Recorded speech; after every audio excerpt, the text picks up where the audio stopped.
नमस्कार दोस्तों, कैसे हैं आप लोग। तीसरा एपिसोड हम करने जा रहे हैं पर्यावरण और पारिस्थितिकी का, इन्वायरमेंट और इकोलॉजी का। 200 प्रश्न हम डिस्कस कर चुके हैं। ये तीसरा एपिसोड है, अंतिम एपिसोड है। 100 प्रश्न और देखेंगे।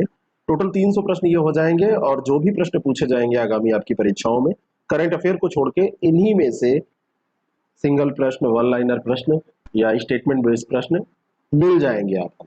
ये मेरा यकीन है। आप इसको रिवाइज करिए। इससे 2 एपिसोड पहले भी कर चुके हैं और इसका एक कंबाइंड वीडियो आपको 1-2 दिन में मिल जाएगा। फिर अगली जो बारी है उस अगले एपिसोड में हम देखिए कुछ और दूसरा सब्जेक्ट उठाते हैं। चलिए शुरू करते हैं और लेते हैं पहला प्रश्न। पहला प्रश्न है कि भारत के किस राज्य में उसके क्षेत्र का अधिकतम प्रतिशत क्षेत्र वनाच्छादित है। ये 2 तरीके से प्रश्न पूछे जाते हैं। एक अगला प्रश्न दिया है कि सबसे ज्यादा क्षेत्रफल कहां पर वनाच्छादित है, यानी कि सबसे ज्यादा एरिया कहां पर है, तो वो अलग प्रश्न बनता है। उसका उत्तर होता है मध्य प्रदेश, जो अगला प्रश्न है। यहां पर पूछा जा रहा है कि प्रतिशत कहां पर ज्यादा है। प्रतिशत का मतलब यह है कि जहां किसी राज्य का अगर हम डेटा उठाएं तो सबसे ज्यादा प्रतिशत में वन क्षेत्र कहां पाए जाते हैं, तो ये हो जाएगा मिजोरम। मिजोरम के आंकड़ों की अगर हम बात करें तो मिजोरम का 88.93% ये वनाच्छादित है। और सेकंड स्थान पर उसके बाद में आता है लक्षद्वीप, थर्ड पे आता है अंडमान निकोबार द्वीप समूह, और फिर अरुणाचल प्रदेश और नागालैंड। इनका ऐसे ही एक क्रम है। इनकी ऐसे ही अवरोही क्रम में, डिसेंडिंग ऑर्डर में स्थिति आपको पता होनी चाहिए। ठीक है। अगला जो प्रश्न है, भारत का वह कौन सा राज्य है जिसका वनाच्छादित क्षेत्रफल सर्वाधिक है। सबसे ज्यादा वनाच्छादित क्षेत्रफल किसका है, अब ये अगला प्रश्न है। और ये है मध्य प्रदेश। 5 जो शीर्ष राज्य हैं उनमें मध्य प्रदेश नंबर 1 पे है, दूसरे पे अरुणाचल प्रदेश क्षेत्र में है, तीसरे पे छत्तीसगढ़ और फिर महाराष्ट्र आता है। तो इस तरीके से आप इसको ध्यान में रखेंगे। अगला प्रश्न, असम के कुल क्षेत्रफल में वनों का कितना प्रतिशत क्षेत्र है असम का। तो असम का अगर वन स्थिति रिपोर्ट 2017 आप उठाते तो आपको 21% मिलता। ये प्रश्न पहले पूछा गया है, लेकिन अभी आप देखेंगे कि कितने प्रतिशत वहां पर वनाच्छादन है। तो इस वनाच्छादन के प्रतिशत को आप पाएंगे कि ये बढ़ गया है। क्वेश्चन मैंने पुराना यहां पर इसलिए रख दिया कि ये इस पे रट के ये जाने से कोई मतलब नहीं है। आप इसको याद रखिए, 34.21% ये अभी का डेटा है। वहां पे असम में वनाच्छादन इतना हो गया है, 26,832 स्क्वायर किलोमीटर वहां पर पाया जा रहा है। 34.21% इसका जो ज्योग्राफिकल एरिया है, भौगोलिक क्षेत्र का, इतना पाया जा रहा है। 34.1% याद रखना है, भूलना मना है। राष्ट्रीय वन नीति 1952 के अनुसार निम्नलिखित में से कौन सा वन का संवर्ग नहीं है। 1952 की जब राष्ट्रीय नीति आई थी तो उसके अनुसार 3 प्रकार के वन, एक तो संरक्षित वन, दूसरा इसमें राष्ट्रीय वन और तीसरा इसमें ग्राम वन, ये घोषित किए गए। और एक इसमें वर्ग था वृक्ष भूमि। वृक्ष भूमि ये राष्ट्रीय वन होगा, उद्यान नहीं। राष्ट्रीय उद्यान इसमें शामिल नहीं था। राष्ट्रीय वन, संरक्षित वन, ग्राम वन और एक वृक्ष भूमि, एक ये वर्ग था। ठीक है, राष्ट्रीय उद्यान उसमें नहीं था। बी ऑप्शन इसका दुरुस्त हो जाएगा।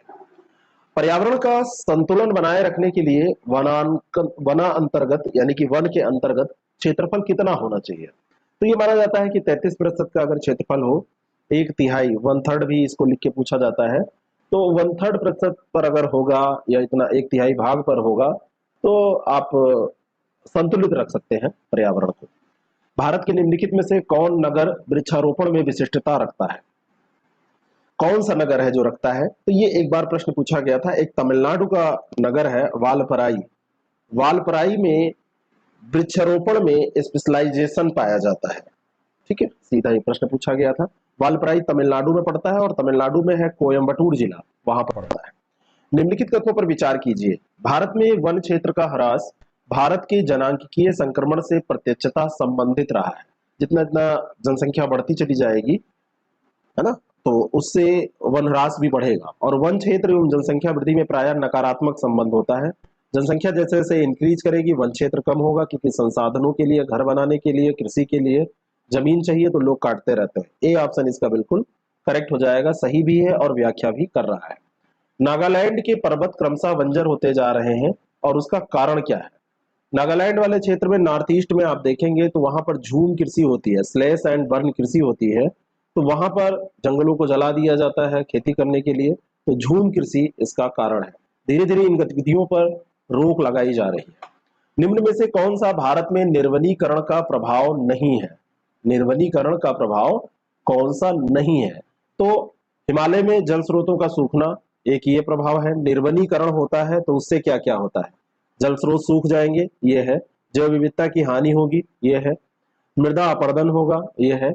नगरीकरण, इसके कारण, निर्वनीकरण के कारण नगरीकरण नहीं होता है, नगरीकरण के कारण निर्वनीकरण होगा, उल्टा इसका सही होगा। तो सी ऑप्शन इसका करेक्ट हो जाएगा। एल्युमिनियम को हरी धातु कहा जाता है। एल्युमिनियम भूपर्पटी में सबसे अधिक मात्रा में पाई जाने वाली धातु है। दोनों बातें यहां पर सही हैं, सी ऑप्शन इसका करेक्ट हो जाएगा। बॉक्साइट से इसको निकाला जाता है, इसका जो है बॉक्साइट से निकाला जाता है, ध्यान रखना है आपको। और एल्युमिनियम ऑक्साइड, आयरन ऑक्साइड के साथ में ये आपको मिलेगा, बाद में इसको शुद्ध किया जाता है। बेयर प्रक्रम के द्वारा इसको शुद्ध किया जाता है। बी फॉर बॉक्साइड और बी फॉर बेयर प्रोसेस। वन नवीकरणीय संसाधन है और ये पर्यावरण की गुणवत्ता को बढ़ाते हैं। ये दोनों कथन कारण दिए हुए हैं, दोनों बातें सही हैं। ये नवीकरणीय संसाधन है और गुणवत्ता को बढ़ाते हैं, लेकिन गुणवत्ता बढ़ाते हैं इस कारण से नवीकरणीय नहीं है। पुनः उपयोग में लाए जा सकते हैं इस कारण से नवीकरणीय है। तो दोनों सही है लेकिन व्याख्या नहीं होगा। बी ऑप्शन इसका सही हो जाएगा। सही व्याख्या नहीं है लेकिन सही दोनों है। निम्नलिखित कथनों पर विचार कीजिए। टैक्सस वृक्ष हिमालय में प्राकृतिक रूप से पाया जाता है। टैक्सस बढ़िया है, पाया जाता है, सही स्टेटमेंट है। रेड डेटा बुक में सूचीबद्ध है, यानी कि कहीं ना कहीं इसको पाया गया है कि अब विलुप्त होने वाला है ना। टैक्सस वृक्ष में टैक्साल नामक औषधि प्राप्त होती है और ये पार्किंसंस के रोग के विरुद्ध प्रभावी है। तीनों बातें यहाँ पर ये सही हो जाएंगी। डी ऑप्शन इसका करेक्ट हो जाएगा। डी, 1, 2 और 3 ये सभी सही हो जाएंगे। टैक्साल नामक औषधि जो है ये कैंसर के प्रति प्रभावी है, इंपॉर्टेंट है, अलग से भी पूछी जा सकती है सुमेलित करने में। उड़ीसा तट भारत में सर्वाधिक चक्रवात प्रवण क्षेत्र है। भारत में अगर देखा जाए तटीय क्षेत्रों में आप देखेंगे तो यहाँ उड़ीसा की स्थिति बे ऑफ बंगाल के बगल में आपको मिलेगी। पश्चिम साइड में बे ऑफ बंगाल इसके पूर्व में है, वहां पर चक्रवात प्रवणता, अक्सर चक्रवात यहाँ पर आते हैं। महानदी डेल्टा क्षेत्र में भारी मात्रा में मैंग्रोव का निर्वनीकरण हुआ है, तो इसी कारण से हुआ है क्योंकि चक्रवात प्रवणता यहाँ पर है, चक्रवात आते रहते हैं। दोनों सही है और व्याख्या भी कर रहा है। ए ऑप्शन इसका करेक्ट है। भारत में निम्नलिखित पारिस्थितिक क्षेत्रों में से कौन सा सही सुमेलित नहीं है? दक्षिण पश्चिमी घाट आर्द्र वन, तराई द्वार चौड़ी पत्ती वाले वन, कच्छ का रण घास के प्रदेश, पूर्वी दक्कन पठार आर्द्र वन। तो दक्षिण पश्चिम घाट आर्द्र है, ये चौड़ी पत्ती वाले हैं, तुआर, तराई तुआर और कच्छ का रण घास के मैदान है। लेकिन पूर्वी दक्कन पठार ये आर्द्र वन नहीं है। पूर्वी दक्कन पठार में शुष्क सदाबहार वन आपको मिलेंगे। क्या मिलेगा? शुष्क सदाबहार वन। ज्योग्राफी पढ़ा है सही से, कॉन्सेप्ट क्लियर होगा तो आपको आएगा। तो यही गलत हो जाएगा, डी। अगला प्रश्न है, निम्नलिखित जंगलों में से कौन सा जंगल पृथ्वी ग्रह के फेफड़ों के रूप में जाना जाता है? Lungs of earth planet. तो ये होता है अमेज़न का वर्षा वन। बहुत घना वन है और बहुत बड़े भूभाग क्षेत्रों में ये, मतलब भूभाग पर फैला हुआ है, बड़े क्षेत्र में फैला हुआ है। इसकी वनस्पति जो है वो कार्बन डाइऑक्साइड को अवशोषित करने का काम करती है, ऑक्सीजन देती है हम लोगों को। पूरी पृथ्वी का लगभग 20% तो यहीं पे हो जाता है ऑक्सीजन का उत्पादन, इसीलिए कहा जाता है। निम्नलिखित में से कहां पर एक संरक्षित कच्छ वनस्पत क्षेत्र है? तो कहां पर मिलेगा संरक्षित कच्छ वनस्पत क्षेत्र? जो चोराव द्वीप है, चोराव द्वीप आपका पड़ता है गोवा में, तो गोवा में आपको ये मिल जाएगा एक संरक्षित कच्छ वनस्पत क्षेत्र, चोराव द्वीप, गोवा में। निम्नलिखित कथनों पर विचार कीजिए। सुंदरवन भारत तथा बांग्लादेश में स्थित विश्व का सबसे बड़ा नदी डेल्टा है। केवल भारत में ही नहीं, बांग्लादेश और भारत दोनों ध्यान रखना है, और केवल भारत का नहीं, विश्व का सबसे बड़ा नदी डेल्टा। दो चीजें ध्यान रखिएगा। और यहां पर केवल उन्हीं वनस्पतियों का विकास होता है जो खारे पानी में रह सकते हैं। ये बात बिल्कुल गलत है। यहां पर एक सुंदरी नामक पेड़ मिलता है, इस कारण से इसको सुंदरवन कहा जाता है। लेकिन इसके अलावा भी गोरान, आमलोपी, ये सब प्रजातियां भी पाई जाती हैं। एक खास यहाँ पर बात क्या है पेड़ों की, ये पेड़ पनपते या बच सकते हैं वहीं पे जहां मीठे और खारे पानी दोनों का मिश्रण पाया जाता है, न कि केवल खारे पानी का, है ना। केवल सॉल्ट वाटर नहीं, यहाँ पर नॉर्म मतलब जो मृदु जल है, सॉफ्ट वाटर है और साथ में साल्ट वाटर है, दोनों का मिश्रण पाया जाता है। दूसरा गलत है, पहला सही है। ए ऑप्शन सही हो जाएगा। भारत में मैंग्रोव या ज्वारीय वन वनस्पति मुख्यतः कहाँ पाई जाती है? तो ये वही सुंदर वन आप टिक कर दीजिए। बी ऑप्शन इसका बिल्कुल करेक्ट हो जाएगा। और मैंग्रोव वनस्पति का सर्वाधिक जो आपसे पाया जाता है कि सबसे अच्छा क्षेत्र आपसे पूछा जाए तो सुंदरवन में ही पाया जाता है। सुंदरी वृक्ष के कारण इसको सुंदरवन जाना जाता है। निम्नलिखित में से किस पारिस्थितिक तंत्र में पौधों का जैविक पदार्थ अधिकतम होता है? जैविक पदार्थ जब भी आपसे पूछे तो आप ये समझ जाइए कि कहां पर ज्यादा मात्रा में जैव पदार्थ मिलेगा। तो जहां पर आपको वर्षा ज्यादा मिलेगी, टेम्परेचर ज्यादा मिलेगा, उष्णकटिबंधीय क्षेत्र में जाइए तो उष्णकटिबंधीय क्षेत्र में, उष्णकटिबंधीय वर्षा वनों में जैविक पदार्थ आपको बायोमास जो है वो ज्यादा मिलेगा, प्लांट ऑर्गेनिक ज्यादा मिलेंगे। बी ऑप्शन इसका करेक्ट है। निम्नलिखित में से किस प्रकार के वनों में अधिकतम पादप विविधता पाई जाती है? पादप विविधता भी वहीं पर मिलेगी। पादप विविधता कहां मिलेगी? पादप विविधता का संबंध भी, प्लांट वैरायटी का संबंध भी टेम्परेचर और वर्षा से है। ठीक है, अब यहां पर देखिए, यहां पर विकल्प आप पढ़िए तो उष्णकटिबंधीय तो होगा लेकिन आर्द्र पतझड़ नहीं, उष्णकटिबंधीय सदाबहार वन। डी ऑप्शन इसका बिल्कुल करेक्ट हो जाएगा, है ना। बायोम में सभी क्षेत्र, पौधों का जीवन और इन सारी चीजों को आप देखेंगे तो उसमें उसी क्षेत्र की आपको देखना पड़ेगा विशेषताएं, टेम्परेचर और वहां पर कितनी वर्षा की मात्रा है, ये सब। और इस रूप में आप जब देखेंगे तो आपको यही मिलेगा ना, ये उष्णकटिबंधीय जो सदाबहार वन है वहीं पर आपको ये जैव विविधता मिलेगी। ठीक है, तो डी ऑप्शन इसका बिल्कुल करेक्ट हो जाएगा। अगला जो प्रश्न है, निम्नलिखित राज्यों पर विचार कीजिए, अरुणाचल प्रदेश, हिमाचल प्रदेश और मिजोरम। इनमें से उष्णकटिबंधीय आर्द्र सदापर्णी वन कहां पर मिलेंगे? अब इसमें सबसे पहले आप देखिए कहां पर वर्षा की मात्रा कम आपको दिख रही है। अरुणाचल प्रदेश में तो पूर्वोत्तर में, नॉर्थ ईस्ट में है, यहाँ पर वर्षा होती है। मिजोरम में भी आपको वर्षा की मात्रा मिल जाएगी। आर्द्र उष्णकटिबंधीय क्षेत्र की बात हो रही है, सदापर्णी वन की बात हो रही है। हिमाचल प्रदेश में ये नहीं मिलेगा, तो दूसरा निकाल दीजिए, पहला तीसरा, सी ऑप्शन इसका करेक्ट हो जाएगा।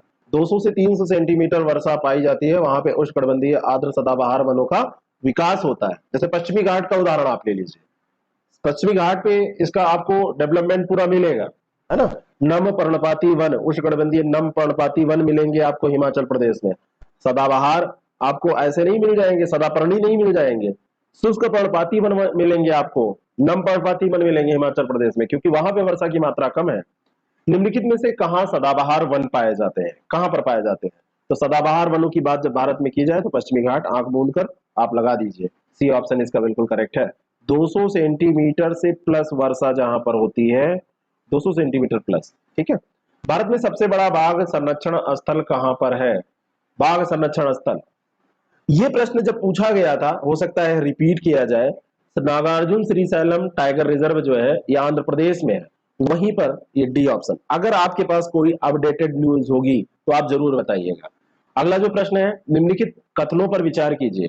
जीवाश्म राष्ट्रीय उद्यान भारत के मध्य प्रदेश राज्य में स्थित है, पहला स्टेटमेंट है। और दूसरा है, ये मध्य प्रदेश का सबसे छोटा राष्ट्रीय उद्यान है। जीवाश्म ये यहीं पर है, जीवाश्म राष्ट्रीय उद्यान इसका नाम है, सबसे छोटा है, स्मॉलेस्ट है। सी ऑप्शन इसका बिल्कुल करेक्ट हो जाएगा। 1968 ईस्वी में इसकी स्थापना हुई थी। मध्य प्रदेश में एक पड़ता है डिंडोरी डिस्ट्रिक्ट, डिंडोरी डिस्ट्रिक्ट में ये आपको मिलेगा, है ना।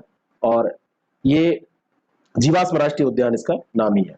सूची फर्स्ट सेकंड को सम्मिलित करना है। शहीद चंद्रशेखर आजाद पक्षी अभयारण्य ये कहां पर है?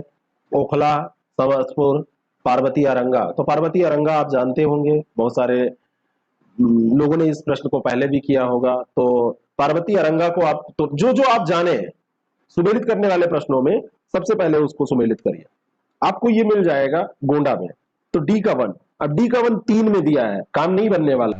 समसपुर को आप मिलाइए रायबरेली से, सी का 4।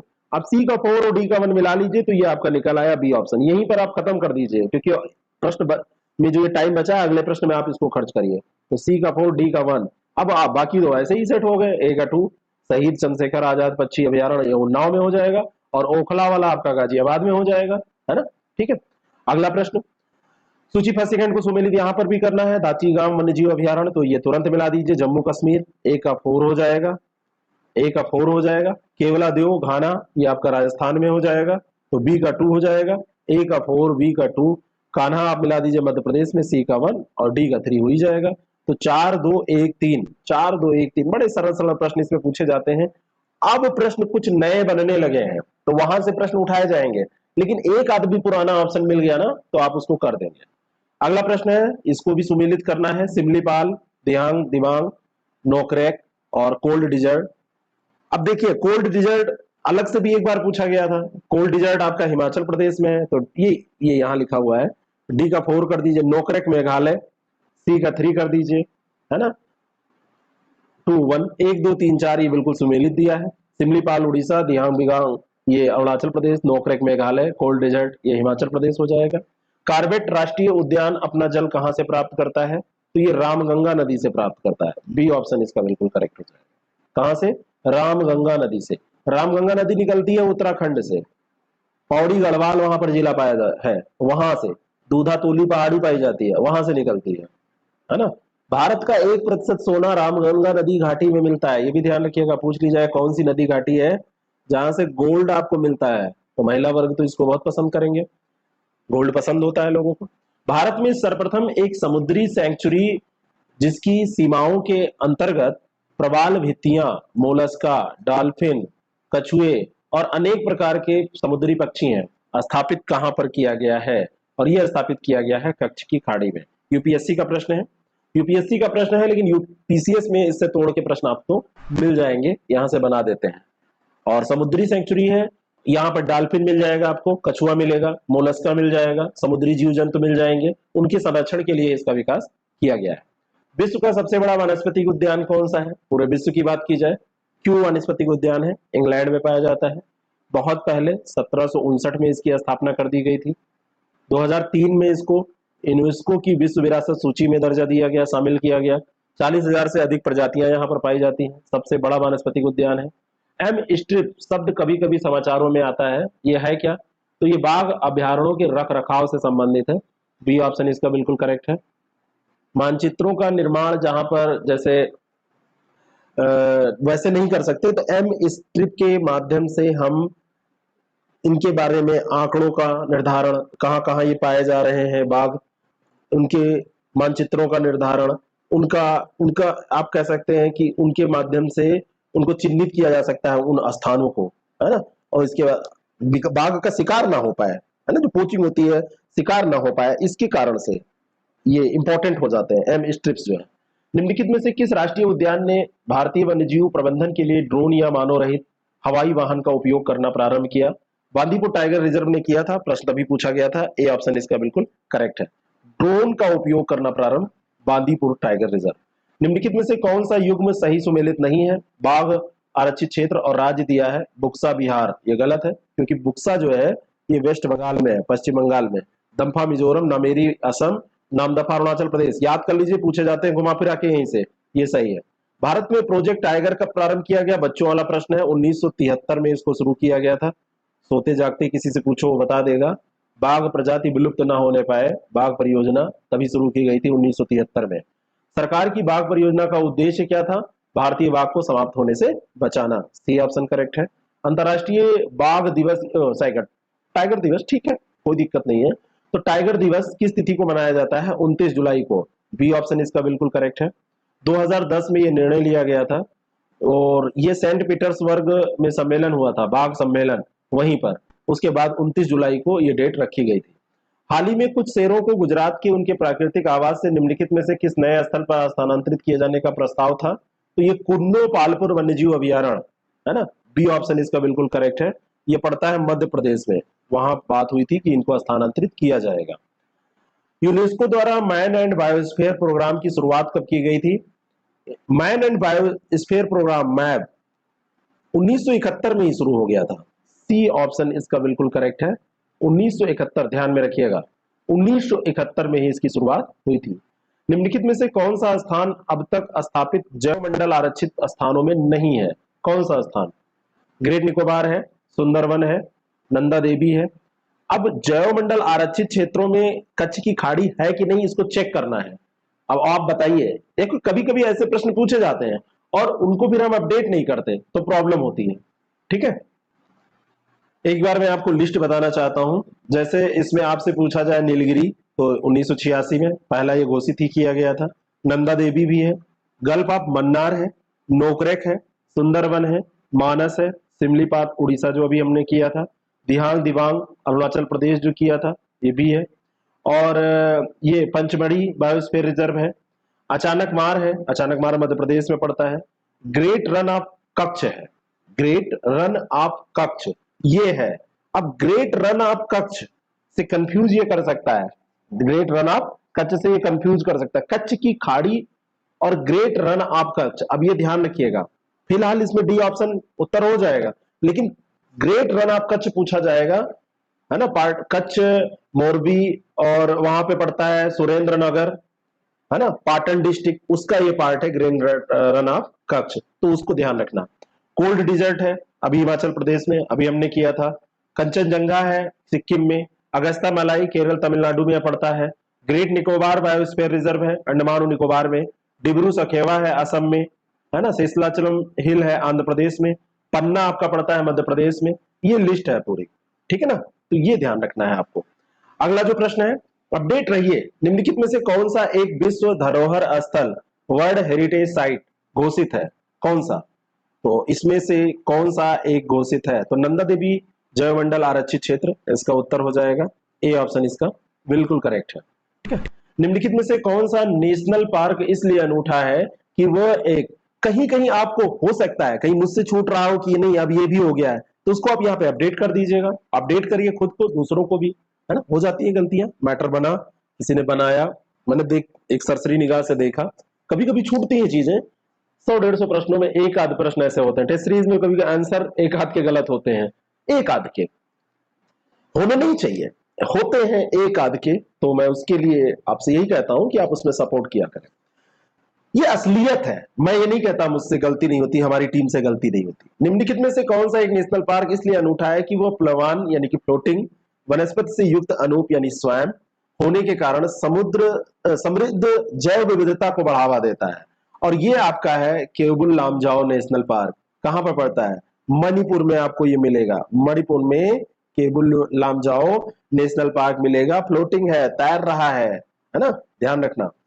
बी ऑप्शन इसका बिल्कुल करेक्ट हो जाएगा, कौन सा ऑप्शन? बी ऑप्शन, ठीक है, बी ऑप्शन इसका सही हो जाएगा। अगला जो प्रश्न है इसका उत्तर दीजिए। राष्ट्रीय उद्यान और राज्य यहां पर दिए हुए हैं, राष्ट्रीय उद्यान और राज्य। ये थोड़ा सा प्रश्न आपको हो सकता है लगे कि हाँ ये थोड़ा सा टफ है। इंतानकी, बेतला, सिरोही, गुंडी। तो गुंडी तो आपको पता होगा कि गुंडी कहां पर है। अगर गुंडी पता है तो आप वैसे भी सेट कर सकते हैं, गुंडी पड़ता है तमिलनाडु में, तो डी का 2 कर दीजिए, लेकिन देखो काम नहीं बनने वाला है, एक कोई और बनाना पड़ेगा। बेतला आपको पता हो तो इसको सेट कर लीजिए, ये झारखंड में पड़ता है बेतला, तो बी का 1। अगर 2 पता है, बी का 1 और डी का 2, तो सी ऑप्शन आपका दुरुस्त हो जाएगा, है ना। इंतानकी ये आपका हो जाएगा नागालैंड में, और ये सिरोही जो है वो आपका हो जाएगा मणिपुर में, सिरोही मणिपुर में हो जाएगा। याद कर लीजिए इसी समय, जब पूछ लिया जाएगा तब याद तो सब लोग करते हैं। सूची फर्स्ट सेकंड को सुमेलित यहाँ पे भी करना है, दाचीगाम, पापीगोंडा, सरिस्का, बांदीपुर। राज्य से सेट करना है तो दाचीगाम तो सिंपल सा है, जम्मू कश्मीर। इसको सेट करके देखिए काम बन रहा है, ए का 2 एक ही में दिया है, काम बन गया, बी ऑप्शन। चेक जरूर कर लिया कीजिए, कभी कभी ज्यादा बुद्धि लगाने के चक्कर में गड़बड़ हो जाता है। पापीगोंडा आपका आंध्र प्रदेश तेलंगाना में पड़ता है, पापीगोंडा आंध्र प्रदेश, यहाँ पे तेलंगाना भी लिख लीजिए, तो ये बी का 1 हो जाएगा। सरिस्का आपका राजस्थान में है, सी का 3। बांदीपुर आपका कर्नाटक में है, डी का 4, ठीक है। अगला प्रश्न है कान्हा राष्ट्रीय उद्यान, बांधवगढ़, माधव, इंद्रावती। एमपी पीसीएस में ऐसे प्रश्न, ऐसे यूपी पीसीएस में पूछे जा रहे हैं। इस प्रश्न को रखने का मतलब यह है कि अब यूपी भी ऐसी चीजों को धीरे धीरे पूछ रहा है, अपने यूपी के बारे में अंदर घुस के पूछ रहा है। कोशिश कर रहा हूं कि एक 100 क्वेश्चन का कम से कम ऐसा कुछ आपके सामने रखूं, बोला है मैंने, देखिए हो जाएगा तो जरूर। कान्हा राष्ट्रीय उद्यान मध्य प्रदेश तो आप जानते हैं, लेकिन याद करिए मंडला, हो सकता है कभी आपसे पूछ लिया जाए, ए का 2। बांधवगढ़ राष्ट्रीय उद्यान मध्य प्रदेश में ही है, लेकिन शहडोल, बी का 4।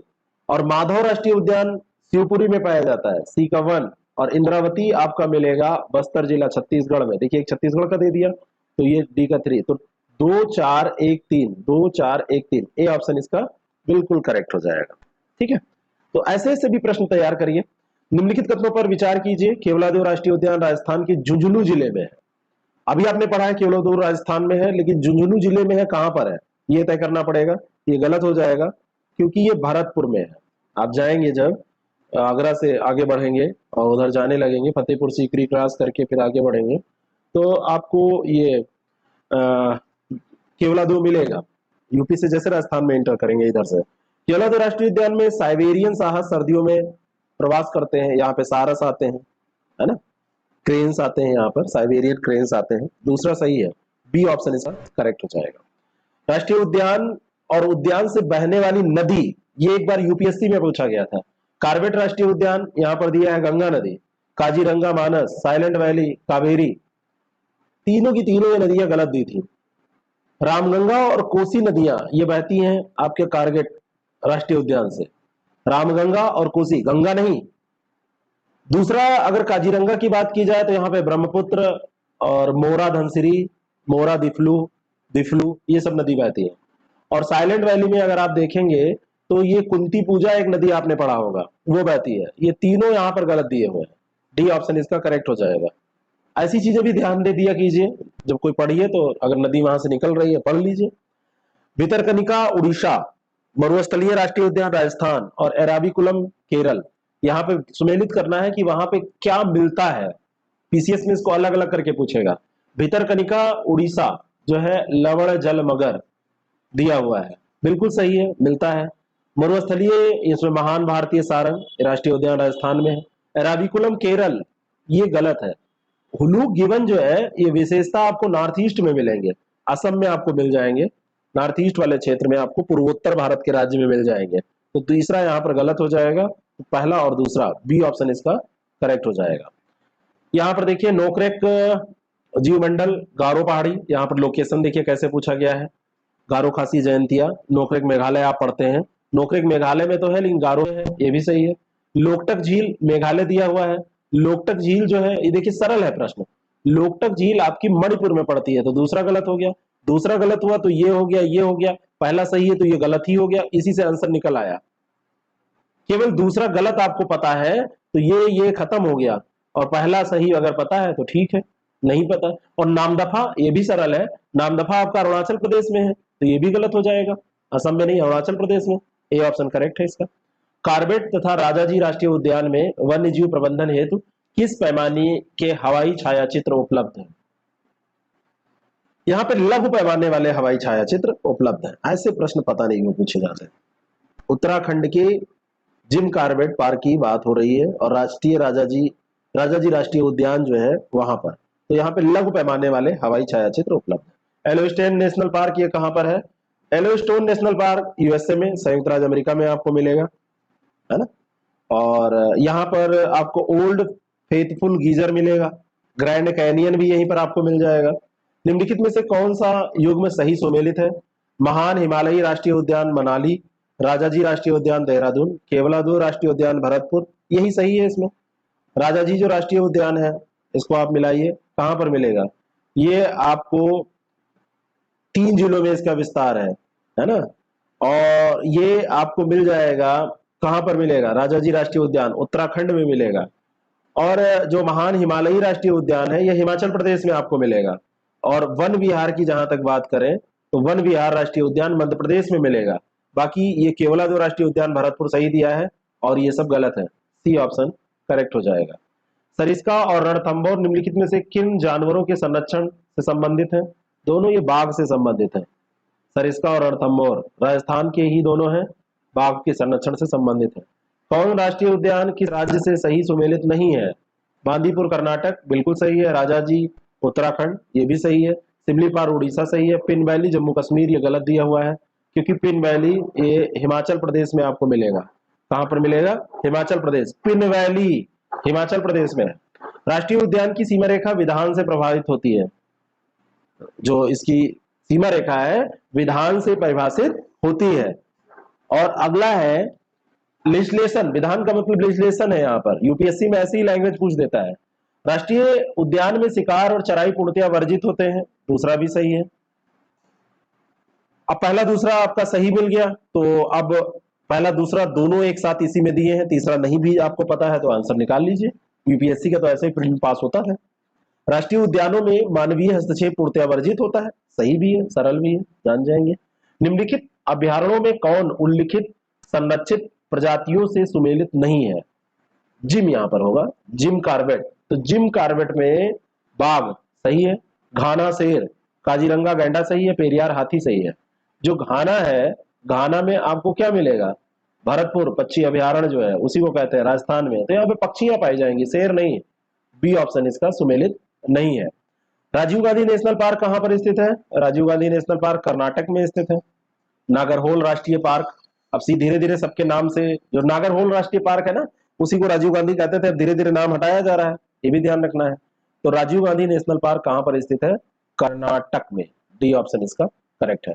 भारत में स्थापित पहला राष्ट्रीय उद्यान कौन सा है? ये प्रश्न पूछा जाए तो जिम कार्बेट राष्ट्रीय उद्यान 1936 में एक बना था, हैली, हैली राष्ट्रीय उद्यान। और हैली नेशनल पार्क जो था, हैली नेशनल पार्क की स्थापना 1936 में की गई थी। नैनीताल डिस्ट्रिक्ट में ये पड़ता है, भारत का पहला। और 1973 में प्रोजेक्ट टाइगर की जो शुरुआत की गई थी 1973 में, वो यहीं से जिम कार्बेट राष्ट्रीय उद्यान से शुरू किया गया था। भारत के अधिकांश वन्यजीव संरक्षित क्षेत्र घिरे हुए हैं, किससे घिरे हुए हैं? घने जंगल पाए जाते हैं, तभी तो बच पाएंगे, नहीं तो इंसान किसी को छोड़ेगा ही नहीं। जानवर बाद में इंसान पे अटैक करेंगे, इंसान अपने हितों के लिए उसको पहले खत्म कर देगा। तो ये अधिकतर जंगलों से घिरे हुए हैं। गंगा डॉल्फिन की समष्टि में ह्रास के लिए शिकार चोरी के अलावा और क्या संभव कारण है? गंगा डॉल्फिन जो नष्ट हो रही है, तो नदियों पर बांधों और बैराजों का निर्माण हो रहा है, इसके कारण से जो नदी पारिस्थितिक तंत्र है वो गड़बड़ हो रहा है। नदियों में मगरमच्छों की समष्टि में वृद्धि, वृद्धि होगी तो उसपे देखिए ये लोग अपना मैनेज कर लेते हैं, वृद्धि होगी तो ऐसा नहीं कि सब मछलियों को खा जाएंगे, ऐसा मत सोचिएगा, दूसरा गलत है। मछली पकड़ने के जालों में फंस जाना ये सही है। आसपास के फसल क्षेत्रों में संश्लिष्ट जो खाद या उर्वरक का प्रयोग हो रहा है, अन्य रसायन जो कीटनाशक प्रयोग किए जा रहे हैं, वो भी कारण है। तो पहला, तीसरा और चौथा, यहाँ पर ये तीन हो जाएंगे, सी ऑप्शन इसका करेक्ट हो जाएगा। नेक्स्ट क्वेश्चन, अगला प्रश्न है, भारत में केंद्रीय गंगा प्राधिकरण की स्थापना कब की गई थी? गंगा प्राधिकरण अगर आपसे पूछा जाए तो फरवरी की बात है, फरवरी 1985 में इसकी स्थापना की गई थी। डी ऑप्शन इसका बिल्कुल करेक्ट है। 95 में फिर इसका नाम बदला गया, राष्ट्रीय नदी संरक्षण प्राधिकरण कर दिया गया, राष्ट्रीय नदी संरक्षण प्राधिकरण। गंगा को राष्ट्रीय नदी कब घोषित किया गया था, जरा बताइएगा। Water prevention and control of pollution cess act कब लागू किया गया था? तो ये इंपॉर्टेंट है, 1977 में लागू किया गया था। जम्मू कश्मीर को छोड़ के पूरे देश में ये लागू किया गया था, अब वहां भी लागू हो जाएगा। जल प्रदूषण निवारण और नियंत्रण अधिनियम किस वर्ष लागू किया गया? तो ये पूछा जाता है कई बार, 1974। बी ऑप्शन इसका बिल्कुल करेक्ट है। फिर 1988 में इसमें एक अमेंडमेंट भी किया गया था, संशोधन भी किया गया था। पीने के पानी को शुद्ध करने के लिए निम्नलिखित गैसों में से किसे प्रयोग में लाया जाता है? किसे प्रयोग में लाया जाता है? Gas, chlorine gas. B option इसका बिल्कुल करेक्ट हो जाएगा। पेयजल को अगर आपको जीवाणु रहित करना है तो क्लोरीन गैस और ब्लीचिंग पाउडर का उपयोग करिए, वो हो जाएंगे, ऐसे मत मिला दीजिएगा। क्लोरीन गैस जल शोधन का प्राथमिक जो चरण होता है, उसमें प्राथमिक चरण में ही जीवाणुओं को निष्क्रिय कर देता है। इनमें से किस पर्यावरणविद को जल पुरुष के नाम से जाना जाता है? ये राजेंद्र सिंह है। बी ऑप्शन इसका बिल्कुल करेक्ट हो जाएगा। 2001 की बात है, एक पुरस्कार है रेमन मैग्सेसे, तो रेमन मैग्सेसे पुरस्कार इनको दिया गया था। 2015 की बात है, इनको स्टॉक होम प्राइज दिया गया था, स्टॉक होम वाटर प्राइज बोलते हैं, सही नाम इसका स्टॉक होम वाटर प्राइज, ये दिया गया था। चिपको आंदोलन अगर आपसे पूछ लिया जाए तो वहां पर आप सुंदरलाल बहुगुणा का नाम याद, चंडी प्रसाद भट्ट का नाम याद रखिएगा, वो नहीं, सुंदरलाल बहुगुणा नहीं, चंडी प्रसाद भट्ट का नाम याद रखिएगा। बात समझ में आ रही है? राजेंद्र सिंह की एक इनका संगठन है तरुण भारत संघ, ये भी एक बार पूछा गया है, तरुण भारत संघ से सुमेलित करने में इनको पूछा गया, ये किसका है? तो तरुण भारत संघ इन्हीं का है। विश्व जल संरक्षण दिवस किस तिथि को मनाया जाता है? और ये मनाया जाता है 22 मार्च को। बी ऑप्शन इसका करेक्ट है, विश्व जल संरक्षण दिवस। रियो दी जेनेरियो में 1992 की बात है, 1992 में संयुक्त राष्ट्र की पर्यावरण व विकास की बैठक हुई थी स्वच्छ जल हेतु, तो वहीं पर अंतर्राष्ट्रीय दिवस, ये विश्व जल संरक्षण दिवस मनाने का निर्णय लिया गया था। निम्नलिखित में से कौन सा पक्षी 300 किलोमीटर प्रति घंटे की रफ्तार से हवा में गोता लगा सकता है? और इसका नाम है पेरिग्रीन फाल्कन। इतनी तेज स्पीड से, आप सोचिए कितनी तेज ये उड़ता है, कार फेल है इसके आगे, मतलब रेसर कार पे जाना पड़ेगा। ओडिब्रिले कछुओं की प्रजाति है, और कछुओं की प्रजाति ओडिब्रिडले गुजरात के तटीय क्षेत्र में, दूसरा काट दीजिए, ये उड़ीसा के तटीय क्षेत्र में पाई जाती है। प्रशांत महासागर में वैसे मुख्य रूप से पाई जाने वाली प्रजाति है। भारत में आपको भितरकनिका अभयारण्य में मिल जाएगी। निम्नलिखित में किस क्षेत्र को टाइगर रिजर्व के रूप में, किसी क्षेत्र को अगर करना है तो निम्नलिखित में से किसकी अनुशंसा पर यह चिन्हित किया जाता है? टाइगर रिजर्व के रूप में अगर चिन्हित करना है तो इसमें अनुशंसा होगी राष्ट्रीय बाघ संरक्षण प्राधिकरण एनटीसीए की, है ना, national tiger conservation authority NTCA की अनुशंसा इसमें होगी, तभी उसको घोषित किया जा सकता है। अगला प्रश्न है, निम्नलिखित कथनों पर विचार करें। कार्बन टैक्स जीवाश्म ईंधनों के दहन से उत्सर्जित हरित गैसों पर लगाया गया एक टैक्स है। बात समझ में आ गई? हरित गैसों पर लगाया गया एक टैक्स है। पहला ये सही है।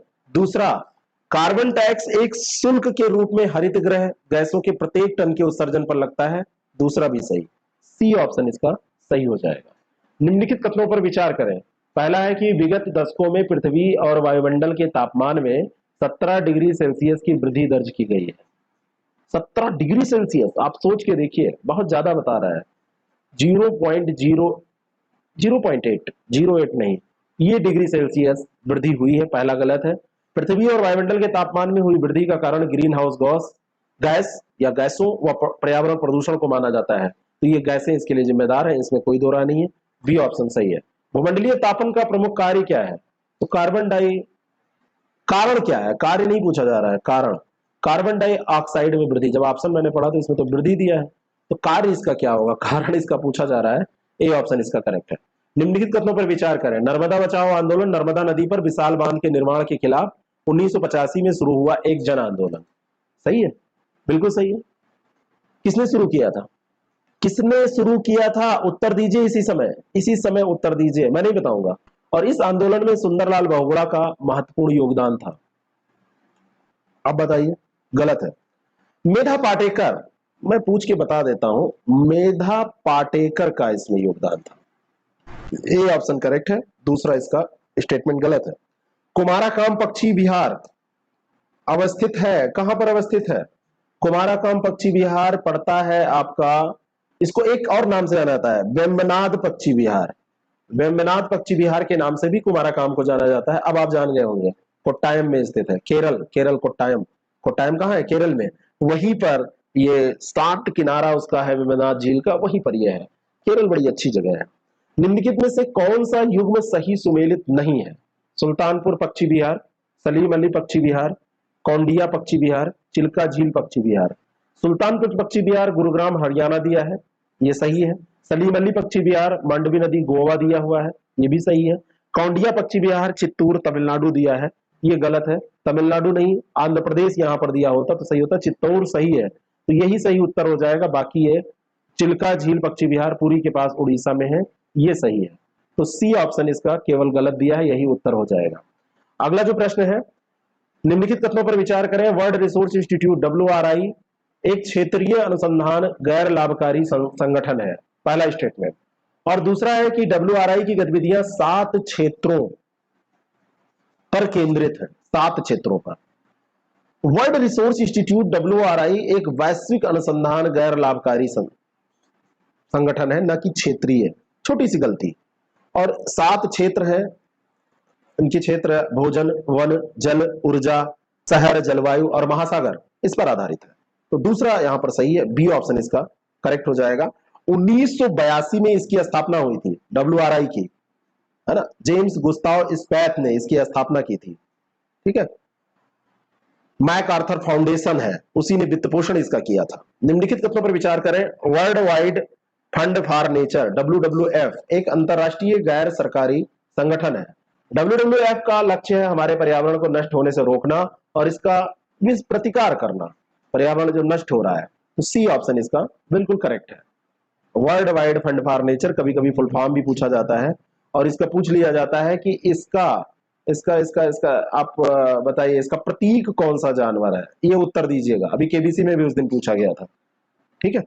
अगला जो प्रश्न है, निम्नलिखित में से कौन सा युग्म सुमेलित है? संस्थान और स्थापना आपको मिलाना है। तो भारतीय वन्यजीव ट्रस्ट नोएडा NCR में आता है 1998।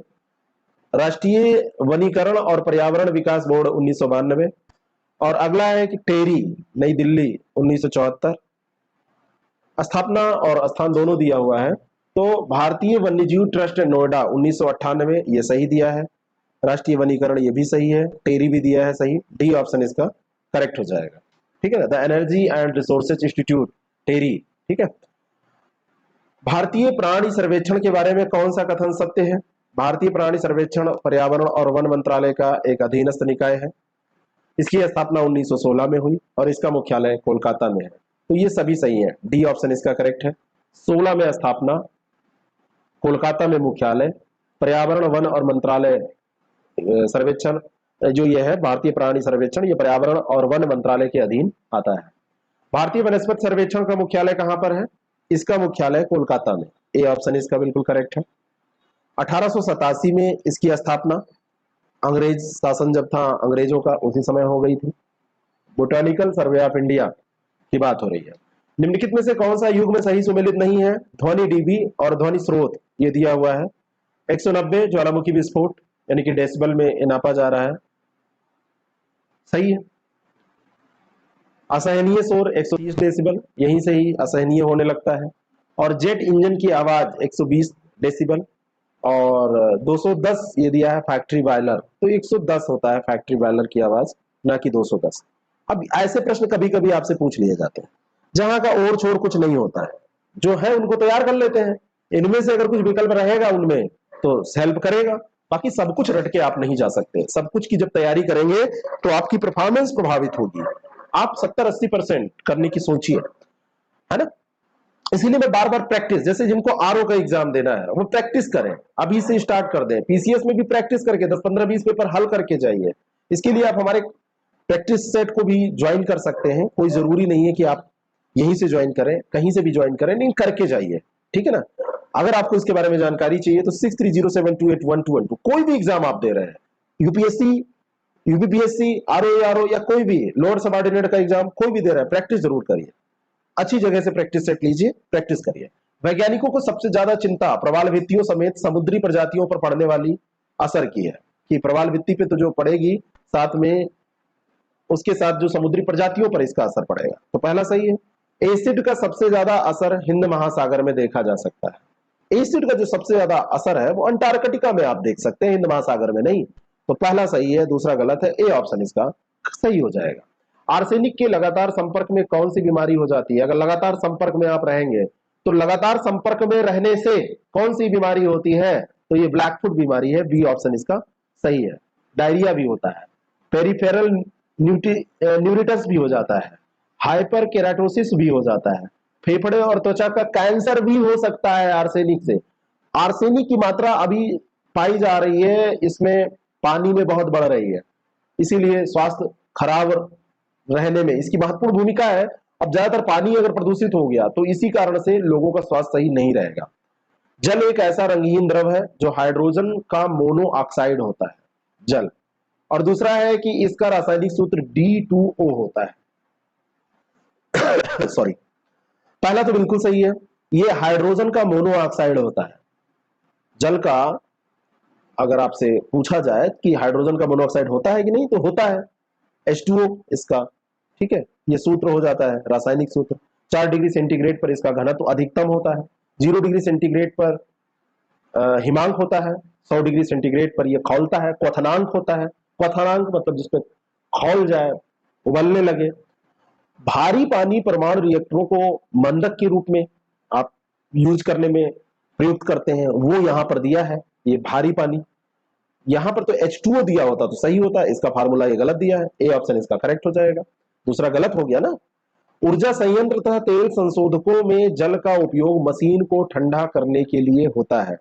और दूसरा है कि सतह से बाहर गए हुए प्रदूषक भूमि की प्रकृति पर निर्भर नहीं करते हैं। अगर ऊर्जा संयंत्र और तेल संशोधक है तो जल का उपयोग मशीन को ठंडा करने में उसमें होता है, बिल्कुल सही बात है। और सतह से बहकर जब जाएंगे तो भूमि की प्रकृति पर क्यों नहीं निर्भर करें, बिल्कुल करेंगे, ए ऑप्शन इसका बिल्कुल करेक्ट हो जाएगा। दूसरा तो गलत है, करते हैं, करते हैं, बात समझ में आ गया। सतह से बहकर जो भी प्रदूषक जाएंगे, चाहे चक्रवाती जल भी क्यों ना हो, तो भूमि की प्रकृति पर वो निर्भर करेंगे, कहां से बह के आ रहे हैं, कार्बनिक अकार्बनिक पदार्थ वैसे ही तो डिसाइड होंगे। कार्बन मोनोऑक्साइड का उत्पादक स्रोत नहीं है, कोयले से निकलती है, तेल से, लकड़ी से, सबसे लोहे से नहीं निकलती। डी ऑप्शन इसका बिल्कुल करेक्ट हो जाए। आप कहिएगा लोहा बनाने में, पिघलाने में कोयला जलाया जाता, डायरेक्ट पूछा जा रहा है। ज्यादा बुद्धि लगाने से भी कभी कभी क्वेश्चन गलत होते हैं। जितनी बुद्धि की जरूरत है उतनी ही लगाइए, बाकी अगले क्वेश्चन के लिए रखिए। अम्ल वर्षा से मृदा उर्वरता पर क्या असर पड़ता है? अच्छा, बुरा, यानी गुड इफेक्ट पड़ेगा कि बैड इफेक्ट? अगर बैड ना पड़ता होता तो काहे हम इतनी चर्चा करते हैं, गुड की चर्चा तो कम करते हैं ना। बी ऑप्शन इसका बिल्कुल करेक्ट है।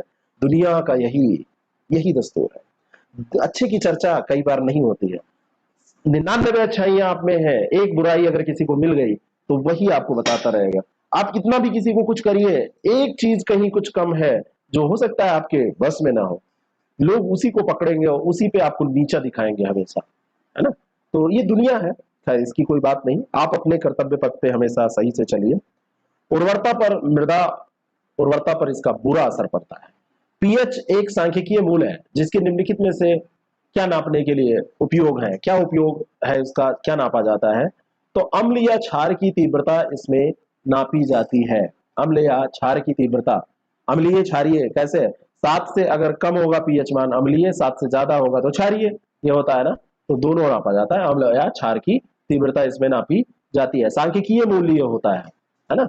और जैसे उच्च अम्लता वाले घोल का पीएच मान काफी कम होगा, अगर निम्न अम्लता है उच्च तो उसका पीएच मान ज्यादा हो जाएगा, ऐसे उल्टा। प्रदूषकों का पर्यावरण में प्रवेश होता है निश्चित स्रोतों से या अनिश्चित स्रोतों से? कुछ आप बता सकते हैं कहां से आया? निश्चित भी होता है, अनिश्चित भी होता है। सी ऑप्शन करेक्ट हो जाएगा, दोनों सही है, सी इसका सही उत्तर हो जाएगा। मानवीय क्रियाकलापों द्वारा होना चाहिए, द्वारा पैदा होने वाला कोई भी प्रतिकूल परिवर्तन कहलाता है। बदलाव, प्रदूषण, परिवर्तन या इनमें से कोई नहीं। तो इसमें जो भी अनवांटेड चेंज होते हैं उन्हीं को पॉल्यूशन कहते हैं। बी ऑप्शन इसका सही हो जाएगा। निम्नलिखित में से कौन सा या से कोर प्रभाव का उदाहरण है या है? पर्वत व घाटी का मिलन, एस्चुरी जहां समुद्र से मिलती है, और जंगलों के अंतिम में। एज इफेक्ट, कोर प्रभाव, एज इफेक्ट आपसे पूछा जा रहा है। एज इफेक्ट इसको भी कहते हैं। ये एज ये होता है, कोर इफेक्ट लिखा है, एज इफेक्ट भी होता है इसका। तो ये एक पारिस्थितिकीय अवधारणा ऐसी है जहां पर दो पारितंत्र आपस में मिल रहे हैं, जैसे पर्वत घाटी, एस्चुरी जहां पर समुद्र से मिलती है, जंगल के अंतिम बिंदु, जहां पर दो तरीके का आपको मिलेंगे। क्या? दो तरीके के पारितंत्र आपको मिलेंगे, ठीक है। नदी तट के किनारे जो घास के मैदान है वो, तो ये सब इसमें आ जाते हैं किसमें? कोर प्रभाव में, एज इफेक्ट में। अगला जो प्रश्न है, इकोटोन से संबंधित बातें यहां पर की गई हैं, सत्य कथन आपको बताना है।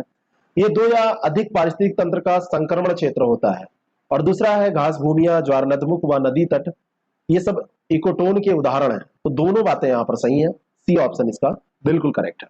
पारिस्थितिक तंत्रों के मध्य दो भिन्न समुदायों के बीच में एक आपको ट्रांजिशन फेज मिलेगा, एक आपको संक्रमित क्षेत्र मिलेगा। दोनों के बीच का जो ये संक्रमित क्षेत्र है इसकी बात हो रही है, इसी को इकोटोन कहते हैं। यहां पर जैव विविधता दोनों समुदायों की तुलना में, यानी ए है ये बी है, इसकी तुलना में यहां पर ज्यादा होगी, क्योंकि दोनों चीजें, दोनों परिस्थितियां मिल रही है ना। एज इफेक्ट परिघटना जो अभी आपने पढ़ी है यहीं पर, है ना। एज इफेक्ट, ये परिघटना जो है इसी को एज इफेक्ट परिघटना कहते हैं, ठीक है। इकोटोन के लिए ये अनुकूलित जगह होती है। घास भूमियां, ज्वार नदमुख, जो भी उदाहरण अभी हमने देखे हैं ये सब इसके उदाहरण हो जाएंगे, इकोटोन के लिए अनुकूल हो जाएंगे। टुंड्रा का क्या अर्थ है? नीची भूमि, वृक्ष विहीन पर्वतीय रास्ता, उपयुक्त दोनों। टुंड्रा का अगर आप मतलब देखेंगे तो 60 डिग्री उत्तर अक्षांश से ऊपर जब आप जाएंगे एशिया यूरोपीय क्षेत्र में, उत्तर आप अमेरिकी भाग में भी जाएंगे तो आपको मिलेगा टुंड्रा क्षेत्र, और इसका मतलब होता है वृक्ष विहीन पर्वतीय रास्ता। बी ऑप्शन इसका बिल्कुल करेक्ट हो जाएगा, है ना। पर्वतीय रास्ता, ऊंची भूमि, नीची भूमि नहीं, ऊंची भूमि, वृक्ष विहीन पर्वतीय रास्ता, नीची भूमि नहीं, यहाँ पर नीची दिया है, ये गलत हो गया। इसका मतलब होता है 3 प्रकार के होते हैं टुंड्रा, आर्कटिक, अल्पाइन और अंटार्कटिक। छोटी छोटी झाड़ियां मिलेंगी, घासें मिलेंगी, लाइकेन, काई मिलेंगे, जहां पे बिल्कुल कम टेम्परेचर है, केवल लाइकेन और काई विकसित हो जाएगा, दलदली वनस्पति मिल जाएगी। रोडेंट्स, लिनक्स, कैरिब्यू आदि जीव किस बायोम में पाए जाते हैं? ये आपको मिलेंगे टाइगा में। कहां पे मिलेंगे? टाइगा में। बी ऑप्शन इसका बिल्कुल करेक्ट है, टाइगा में ये मिलेंगे। टाइगा बायोम की विशेषता है उत्तरी यूरेशिया, उत्तरी अमेरिका वाला क्षेत्र, टुंड्रा और स्टेपी के बीच में इनका विकास होता है। टुंड्रा और स्टेपी के बीच में आपको ये टैगा का विकास मिलेगा, वहां पर आपको ये मिलेंगे। कम वर्षा होती है, शीतोष्ण घास के मैदान जैसे स्टेपीज जो है वो वहां पे उसके दक्षिण में मिलेंगे। और आपको सॉरी, चीड़, स्प्रूस, सिल्वर, फर, बर्च, बलूत, ये सब वहां पर आपको वनस्पतियां मिल जाएंगी। निम्नलिखित कथनों पर ध्यान दीजिए। सामान्यतः अत्यधिक गर्म दिन, ठंडी रातें होती हैं, एक स्थान कोई है। वर्षा एक वर्ष में 10 इंच से कम पाई जाती है। पादप विहीन से लेकर कैंकटाई, गुच्छेदार घास, झाड़ियां और कुछ पेड़ यहाँ पर पाए जाते हैं। ये तीनों बातें जो दी हैं, ये किसकी विशेषता है? गर्म दिन होते हैं, ठंडी रातें होती हैं, और ये विशेषता जहां पे विधि हो, आप मरुस्थल को पहले वो करिए इसी पॉइंट से, मरुस्थलीय बायोम आगे मिलाइए। 10 इंच से कम वर्षा, कैंकटाई, गुच्छेदार घास, झाड़ियां, यहीं से अगर सेट कर लिया तो आप चेक कर सकते हैं, सी ऑप्शन इसका करेक्ट हो जाएगा। वर्षा नहीं हो रही है, झाड़ी पाई जाएगी, पेड़ बड़े बड़े तो मिलेंगे नहीं क्योंकि उसके लिए जल चाहिए। किसी समुदाय में वर्ष भर उपस्थित पौधों की कुल संख्या की गणना क्या कहलाती है? एक साल में कितना पौधे हैं, इनको क्या कहते हैं? स्पीसीज कंपोजिशन, जाति रचना इसको कहते हैं। ए ऑप्शन इसका बिल्कुल सही हो जाएगा। एक ही समुदाय के पादप जातियों में जंतुओं के अनुसार परिवर्तन आपको देखने को मिलता है, लेकिन आपको वर्ष भर उपस्थित पौधों की कुल संख्या की अगर आप गणना करें, जाति रचना, उसी को कहते हैं एक समुदाय। कोई समुदाय उठाइए और वहां पर जितने भी पौधे पाए जा रहे हैं, कुल संख्या उसकी गणना करिए, उसी को जाति रचना कहा जाता है। अगला प्रश्न है, जैवमंडल के संबंध में कौन सा कथन सत्य है? पहला स्टेटमेंट, जैवमंडल कहा जाने वाला भाग स्थल, जल और वायुमंडल का मिलन स्थल होता है। कह सकते हैं जल, स्थल और वायुमंडल सबका मिलन स्थल। पृथ्वी का वह भाग है जहां पर जीवन पाया जाता है, यह भी सही है। सी ऑप्शन इसका बिल्कुल करेक्ट है। शीतोष्ण कटिबंधीय घास भूमि का विस्तार दोनों गोलार्धों में किन अक्षांशों के मध्य पाया जाता है? शीतोष्ण कटिबंधीय 0 डिग्री है ना, 23.5 डिग्री, 66.5 डिग्री, 23.5 डिग्री, 66.5 डिग्री।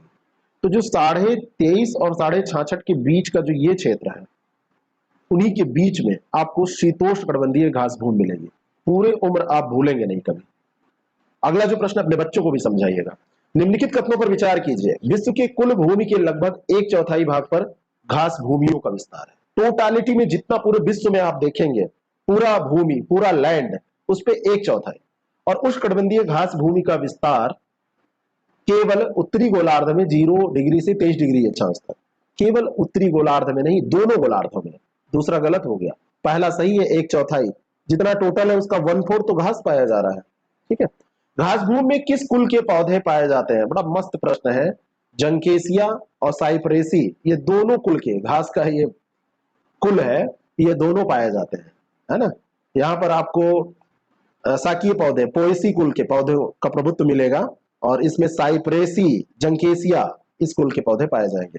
और अंतिम प्रश्न है इस पूरे रिवीजन सीरीज का, जो एनवायरमेंट और इकोलॉजी की हम लोग कर रहे थे, पर्यावरण पारिस्थितिकी की, निम्नलिखित में से कौन सा युग्म सुमेलित नहीं है? इस प्रश्न का उत्तर बताने से पहले मैं कहना चाहता हूं, अगर आप लोग ऐसे और रिवीजन करना चाहते हैं तो प्लीज इसको मैक्सिमम लोगों तक पहुंचाइए। एक ऐसी सीरीज है कि आपका दोस्त, आपका परिवार का कोई मेंबर इसको पढ़ लेगा तो उसको एनवायरमेंट एंड इकोलॉजी में 70 से 80% तक क्वेश्चन करने में कोई दिक्कत नहीं होगी। कौन सा युग्म सुमेलित नहीं है? कैंटरबरी न्यूजीलैंड सॉरी, डाउन्स, ज्यादा एक्साइटेड हूं मैं, पूरा समाप्त हो गया है। डाउन्स ऑस्ट्रेलिया, पुस्ताज हंगरी, पोर्कलैंड दक्षिण अमेरिका। बताइए पोर्कलैंड दक्षिण अमेरिका में है या नहीं है? बाकी कैंटरबरी न्यूजीलैंड सही है, डाउन्स ऑस्ट्रेलिया सही है, और पुस्ताज हंगरी सही है। पोर्कलैंड ऑस्ट्रेलिया में है, ये गलत दिया हुआ है। ये कहां पर है? ऑस्ट्रेलिया में, डी ऑप्शन। तो अंत भला तो सब भला। आपने अच्छे से सेशन किया, आप लोगों ने इसको अटेंड किया, बहुत अच्छा लगा मुझे। अन्य लोगों तक इसको पहुंचाइए। आगे के ऐसे सीरीज आते रहेंगे, करंट अफेयर भी जो चलता रहता है उसको पढ़ते रहिए। और आप लोगों को हमेशा की तरह बहुत सारा प्यार और बहुत बहुत शुभकामनाएं आपके उज्जवल भविष्य और परीक्षाओं के लिए।